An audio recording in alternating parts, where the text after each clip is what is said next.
ذرا سوچیں، اگر آپ کسی پہاڑ، کسی دریا کے کنارے یا کسی سنسان وادی میں چل رہے ہوں اور آپ کو مٹی کے ڈھیر میں ایک چمکتا ہوا پتھر نظر آئے، تو کیا آپ جانتے ہیں یہ پتھر آپ کو ایک ہی دن میں مالا مال کر سکتا ہے؟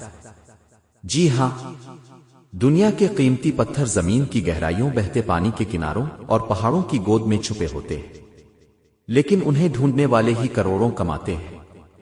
کیا آپ جاننا چاہتے ہیں کہ یہ خزانے کہاں اور کیسے ملتے ہیں؟ آئیے میں آپ کو لے چلتا ہوں زمین کے ان رازوں کی طرف۔ ایک، سوات، خیبر پختونخوا۔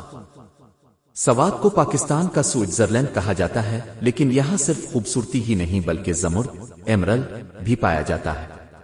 یہ سبز رنگ کا پتھر دنیا بھر میں مشہور ہے اور لاکھوں روپے میں بکتا ہے۔ دو، گلگت بالتستان۔ یہ علاقہ قدرتی خزانوں سے بھرا ہوا ہے۔ یہاں روبی، ٹوپیز اور دیگر نایاب پتھر ملتے ہیں۔ یہاں کے پہاڑ اور وادیاں ان قیمتی جواہرات کے لیے مشہور ہیں۔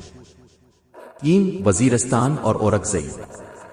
ان علاقوں میں مختلف قسم کے قیمتی اور نیم قیمتی پتھر نکلتے ہیں، جیسے گارنٹ اور فلورائٹ۔ یہ علاقے معدنیات کے لیے بڑے اہم ہیں۔ چار، چترال۔ چترال کی پہاڑی زمین میں بھی کئی قیمتی پتھر ملتے ہیں، خاص طور پر نیلم، سیفائر اور دیگر رنگ برنگے جواہرات۔ یہ پتھر کیسے نکلتے ہیں؟ یہ پتھر کانکنی، مائننگ کے ذریعے زمین پہاڑ کھود کر نکالے جاتے ہیں۔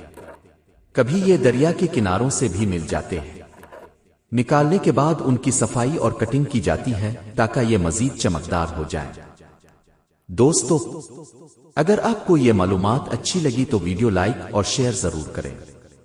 پاکستان قدرتی خزانوں سے مالا مال ہے، بس ہمیں انہیں پہچاننے کی ضرورت ہے۔